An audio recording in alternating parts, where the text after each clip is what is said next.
여보, 제발 당신 친정아버지께 한 번만 빌어줘. 처가살이라도 좋다고 살게만 해달라고 해줘. 감히 집안을 쫄딱 말아먹어? 그게 바로 너를 키워낸 우리의 눈물이다. 지금부터 내가 자네 뼛속까지 썩어버린 정신을 개조시켜 줄 테니 각오 단단히 해. 밖으로는 흡사 세상의 모든 불행을 담은 듯한 거대한 눈송이들이 미친 듯이 쏟아져 내렸고 제 마음속에는 이 폭설보다 더 차갑고 격렬한 눈보라가 휘몰아치고 있었습니다. 제 철없는 남편 동철 씨의 코인 투자 실패로 저희 부부는 삶의 유일한 희망이자 버팀목이었던 전세 보증금을 몽땅 날려버렸습니다.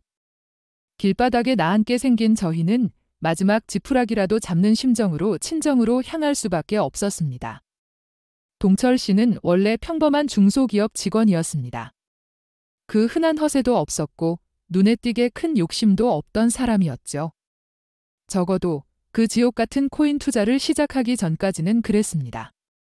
모든 불행의 시작은 그의 친구라는 작자에게서 비롯되었습니다.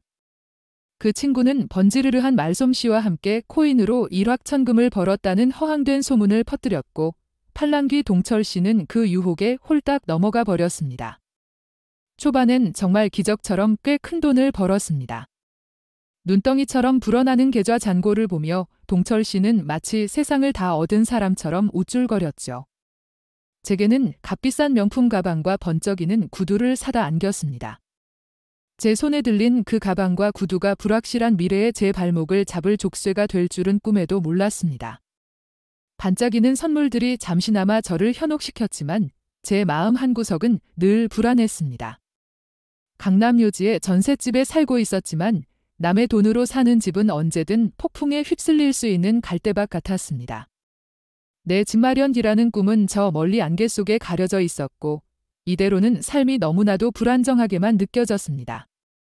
동철 씨에게 코인 투자를 그만두자고 그만 벌었을 때 이 돈으로 당장 내 집을 사자고 수차례 애원했습니다. 눈물로 호소하기도 했고 때로는 차가운 목소리로 경고하기도 했습니다. 동철 씨, 이젠 그만해요. 이렇게 벌었을 때 멈춰야 해요. 우리 집부터 마련해야죠.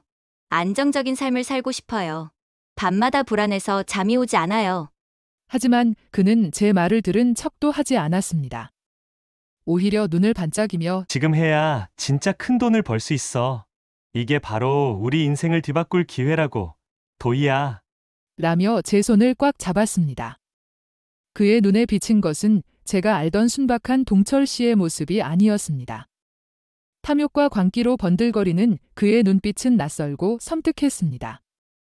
저는 그가 변해가는 것을 보면서도 차마 강하게 막아설 용기가 없었습니다. 혹시나 하는 신락 같은 기대감과 함께 찾아올 비극을 애써 외면하고 싶었던 걸까요? 그 지독한 착각이 제 목을 죄어올 줄은 상상조차 못했습니다. 결국 동철 씨는 사고를 쳤습니다. 그것도 아주 크게. 잘 다니던 회사를 퇴직까지 하고 전업 투자자가 되겠다고 선언한 것입니다. 제 머리 위로 하늘이 무너지는 것 같았습니다. 미쳤어요? 지금 제정신이에요? 멀쩡한 직장을 왜 그만둬요?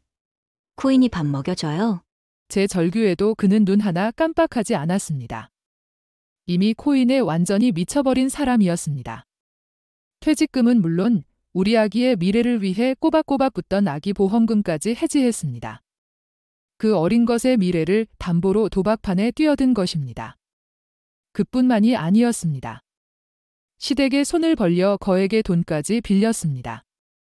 동철 씨의 어머니는 아들 내외가 잘 사는 모습을 보고 싶다며 없는 형편에도 쌈짓돈을 모아주셨다고 했습니다. 그 순박하고 선량한 시어머니의 피 같은 돈마저 모조리 코인에 쏟아부었습니다. 저는 밤마다 악몽에 시달렸습니다. 차가운 식은땀에 온몸이 축축했고 잠에서 깨어나면 동철 씨는 여전히 휴대폰 화면 속 숫자들을 노려보고 있었습니다. 그의 얼굴은 날이 갈수록 초췌해졌고 눈 밑은 다크서클로 시커멓게 변했습니다. 말투는 신경질적으로 날카로워졌고 조금만 건드려도 폭발할 듯 위태로웠습니다. 우리 집은 점점 더 무거운 침묵과 불안감에 짓눌려갔습니다. 마치 거대한 블랙홀이 집어삼키는 것처럼요. 어느 날 아침, 동철 씨는 잔뜩 상기된 얼굴로 제게 말했습니다. 도희야, 조금만 더 기다려줘. 분명 오를 거야. 그의 목소리는 희미한 희망으로 떨리고 있었지만 제겐 그저 공허한 메아리로 들렸습니다. 그리고 다음 날 악몽은 현실이 되었습니다. 코인 가격은 폭락을 거듭했고 결국 저희는 모든 것을 잃었습니다. 눈앞이 캄캄해지는 순간이었습니다. 전 재산을 잃은 것도 모자라 은행에서 대출까지 끌어다 쓴 빚더미에 앉게 되었습니다. 이제 더 이상 버틸 수 없었습니다.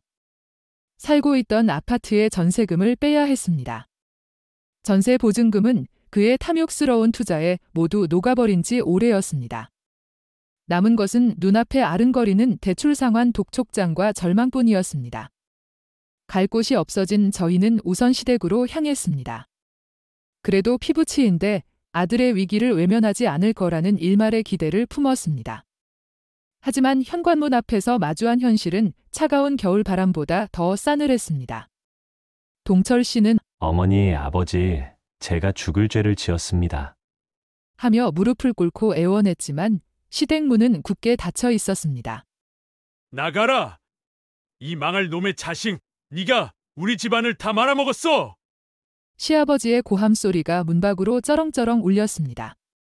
어린 시절부터 동철 씨는 사고뭉치였습니다. 어릴 적에는 동네 우물을 빠뜨려 동네 사람들을 기겁하게 만들더니 학창 시절에는 친구들과 어울려 사고를 치고 다니기 일쑤였습니다. 결혼 전에도 사업을 벌인답시고 시부모님의 노후, 자금을 날려먹은 적도 있었죠. 그때마다 시부모님은 집원만은 용서하자며 덮어주셨습니다. 하지만 이번 코인 사태는 그들에게도 인내의 한계를 넘어서는 사건이었나 봅니다. 동철 씨가 간신히 문을 따고 들어갔습니다. 시아버지의 얼굴은 분노로 시뻘겋게 달아올라 있었습니다. 식사 중이셨는지 상위에는 따뜻한 김이 오르는 밥과 국이 놓여 있었는데 시아버지는 제 남편을 보자마자 식사하시던 중 주방 냄비며 국자, 숟가락 등 음식물이 담긴 채로 던져대기 시작했습니다. 이 천하의 망나니 같은 놈! 내 눈에 흙이 들어가기 전엔 내 놈 발도 못 들여놓는다고 하지 않았더냐? 국물이 흥건한 냄비가 동철 씨의 얼굴을 스치고 지나갔습니다. 뜨거운 밥알이 제 옷에 튀어 얼룩을 만들었지만 저는 꿈쩍도 할 수 없었습니다. 시어머니는 아무 말 없이 그저 눈물만 흘리셨습니다. 그 차가운 시선과 냉대는 얼어붙은 제 마음을 더욱 시리게 만들었습니다. 쫓겨나다시피 시댁 문을 나설 때 저는 더 이상 갈 곳이 없다는 절망감에 휩싸였습니다. 손에 쥐어진 것이라곤 차가운 눈발과 막막한 미래, 그리고 무너져 내리는 산뿐이었습니다. 제 심장은 얼음 조각처럼 산산조각 났습니다. 모든 것이 끝났다는 생각에 차가운 눈물이 뺨을 타고 흘러내렸습니다. 시댁 문전박대라는 잊을 수 없는 치욕을 뒤로하고 저희는 결국 마지막 보루였던 친정으로 향했습니다. 엄마는 눈물로 저를 맞이했지만 아버지는 달랐습니다. 현관에 들어서는 동철 씨를 보자마자 아버지의 눈빛은 마치 동태 눈처럼 차갑게 식었습니다. 제게는 따뜻한 분이셨지만 사위에게는 한없이 엄한 분이셨죠. 아니, 엄하다기보다는 참교육의 칼날을 꺼내든 장군 같았습니다. 자네, 이 집이 여관인 줄 아나? 밥만 축내는 백수는 우리 집에 들일 수 없어. 아버지의 첫마디는 비수처럼 동철 씨의 가슴에 박혔습니다. 동철 씨는 고개를 들지 못하고 바닥만 쳐다봤습니다. 저는 그를 변호하려 했지만 아버지의 싸늘한 시선에 입을 다물 수밖에 없었습니다. 그렇게 동철 씨의 혹독한 진생훈련이 시작되었습니다. 일명 김서방 정신개조 프로젝트였습니다. 아버지는 다음 날 새벽 5시에 동철 씨를 깨우셨습니다. 자네, 입을 걷어. 백수가 잠만 자면 되겠나? 잠결에 비몽사몽한 동철 씨의 귀에 아버지의 불호령이 떨어졌습니다. 그가 잠시 머뭇거리자 아버지는 손에 들고 계시던 몽둥이로 바닥을 탁 치셨습니다. 몽둥이는 물론 어젯밤 제가 몰래 가져다 준 이불도 아니었습니다. 아버지는 저녁에 이불을 다 걷어가 버리고 야른 담요 한 장만 던져주셨던 겁니다. 이불도 아버지는 저녁에 이불을 다 걷어가 버리고 얇은 담요 한 장만 던져주셨던 겁니다. 이불도 사치다. 외치시면서요.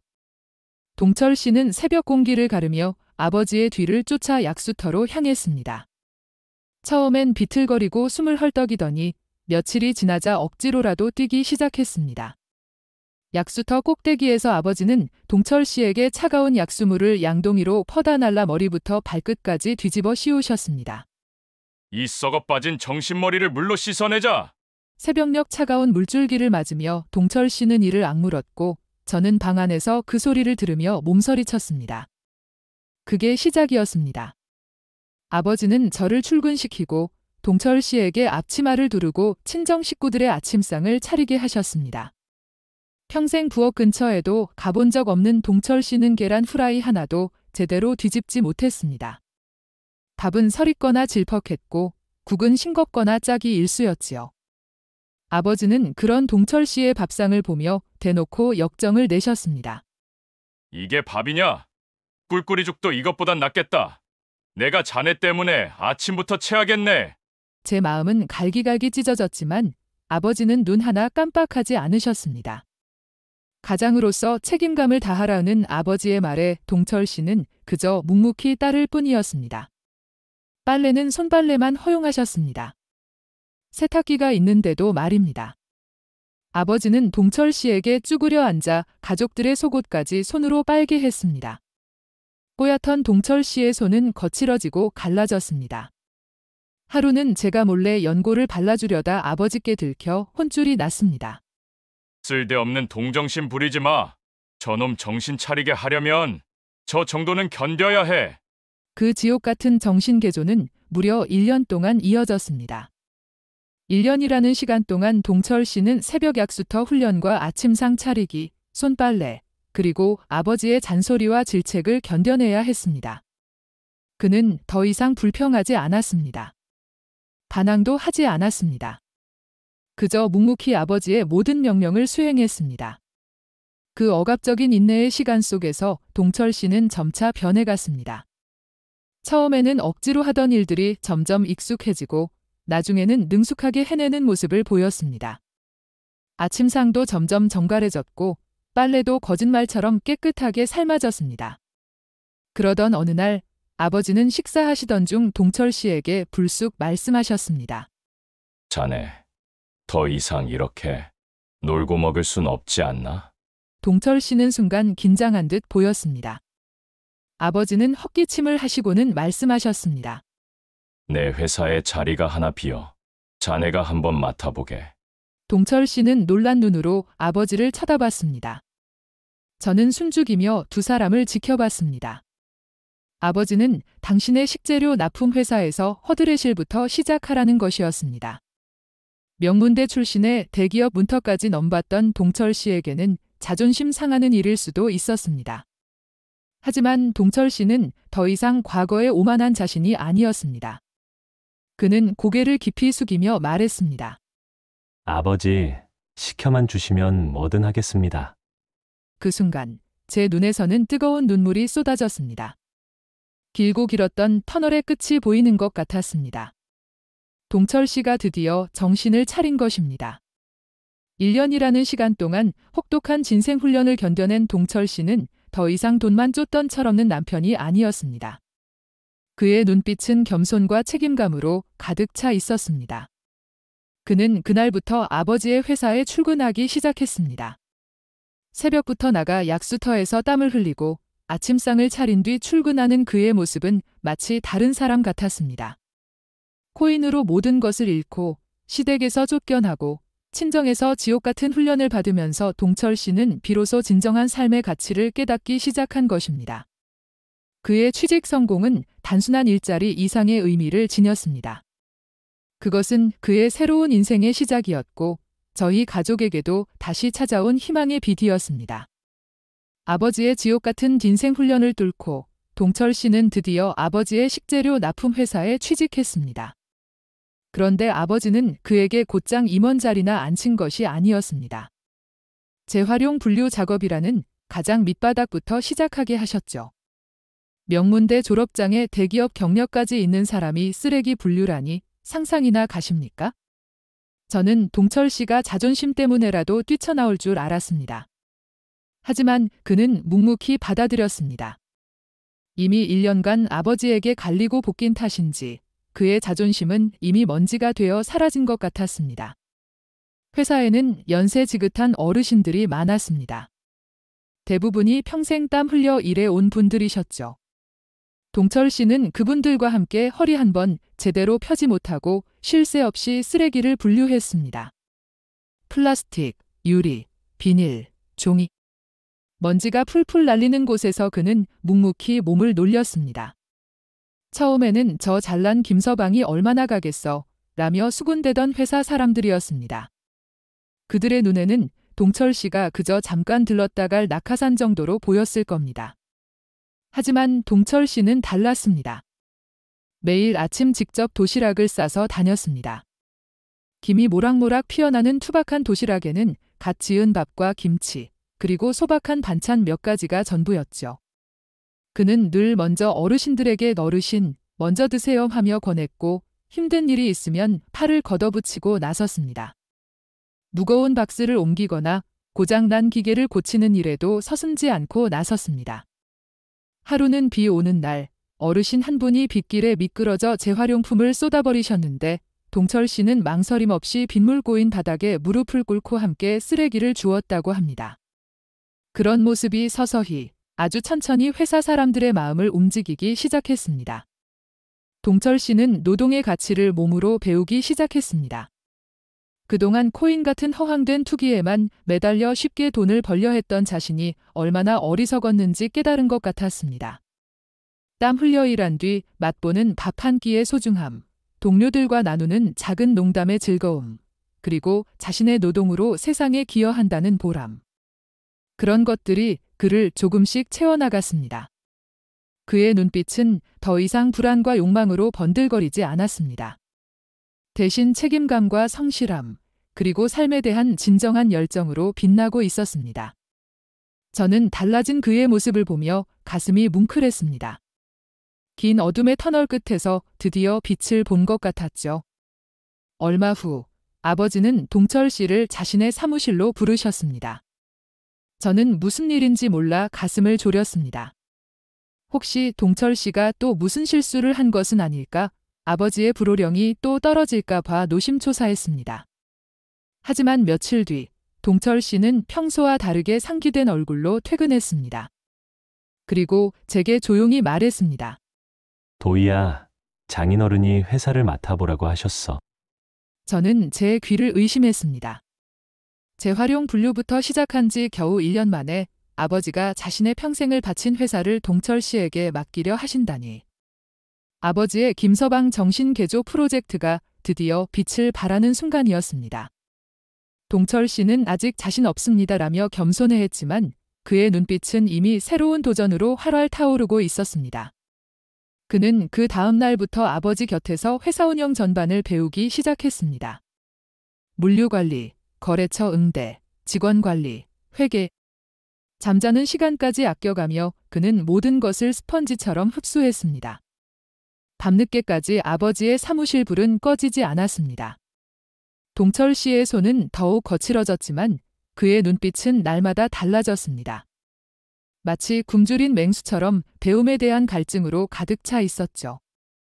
그는 더 이상 과거에 오만하고 허세 가득했던 남편이 아니었습니다. 이제 그는 가족을 책임지고 회사를 이끌어갈 든든한 가장의 모습을 갖춰가고 있었습니다. 저는 그를 보며 제 마음속 깊이 자리 잡았던 불안감과 불신이 눈 녹듯 사라지는 것을 느꼈습니다. 그리고 동철 씨는 가장 먼저 월급을 모아 시부모님께 고급 내복을 보내드렸습니다. 내복과 함께 정성스럽게 쓴 편지 한 통도 보냈다고 합니다. 코인으로 모든 것을 잃고 시댁문전에서 쫓겨났던 그날의 기억은 아직도 생생했습니다. 그날의 치욕과 죄송함을 담아 동철 씨는 진심으로 용서를 구했습니다. 며칠 뒤 시어머니에게서 연락이 왔습니다. 제게는 거의 1년 만에 걸려온 전화였습니다. 도희야, 동철이가 보내준 내복 잘 받았다. 아버님도 좋아하시는 것 같구나. 시어머니의 목소리는 흐느낌에 가까웠습니다. 그리고 얼마 지나지 않아 시아버지의 마음도 조금씩 풀리는 듯 했습니다. 동철 씨가 퇴근하고 오면 시어머니에게서 걸려온 전화가 종종 그의 휴대폰을 울렸습니다. 이제는 꾸짖는 목소리 대신 아들과 손자의 안부를 묻고 소소한 일상을 이야기하는 평범한 대화가 오가는 듯 했습니다. 시아버지도 가끔 동철 씨에게 전화를 걸어 회사 일은 괜찮으냐 하고 무심한 듯 묻는다고 했습니다. 비록 직접적인 용서의 말은 없었지만 그 한마디 한마디에는 사위에 대한 염려와 그가 달라졌음을 인정하는 마음이 담겨 있었습니다. 지금 제 남편, 동철 씨는 예전과는 완전히 다른 사람입니다. 코인이니 투자니 하는 이야기는 입에 올리지도 않습니다. 그의 관심사는 오직 회사와 가족, 그리고 땀 흘려 일하는 것뿐입니다. 새벽에 일어나 약수터를 뛰고 출근해서는 자신의 일에 몰두하며 퇴근 후에는 가족과 함께 시간을 보냅니다. 책임감 있게 새로운 인생을 살아가고 있는 그의 옆에서 저는 비로소 진정한 안정감을 느낍니다. 우리에게 닥쳤던 그 모든 시련은 어쩌면 저희 부부가 함께 더 단단해지고 인생의 진정한 가치를 깨닫는 과정이었는지도 모른다는 생각이 들었습니다. 폭설 같던 지난 날은 이제 아련한 추억이 되었고 저희 앞에는 따스한 햇살이 내리쬐는 새로운 봄이 찾아왔습니다. 그 모든 시련을 이겨낸 우리 가족은 이제 그 어떤 풍파도 견뎌낼 수 있는 강인한 뿌리를 내린 듯합니다. 이번 사연도 재밌게 들으셨다면 구독과 좋아요 부탁드립니다.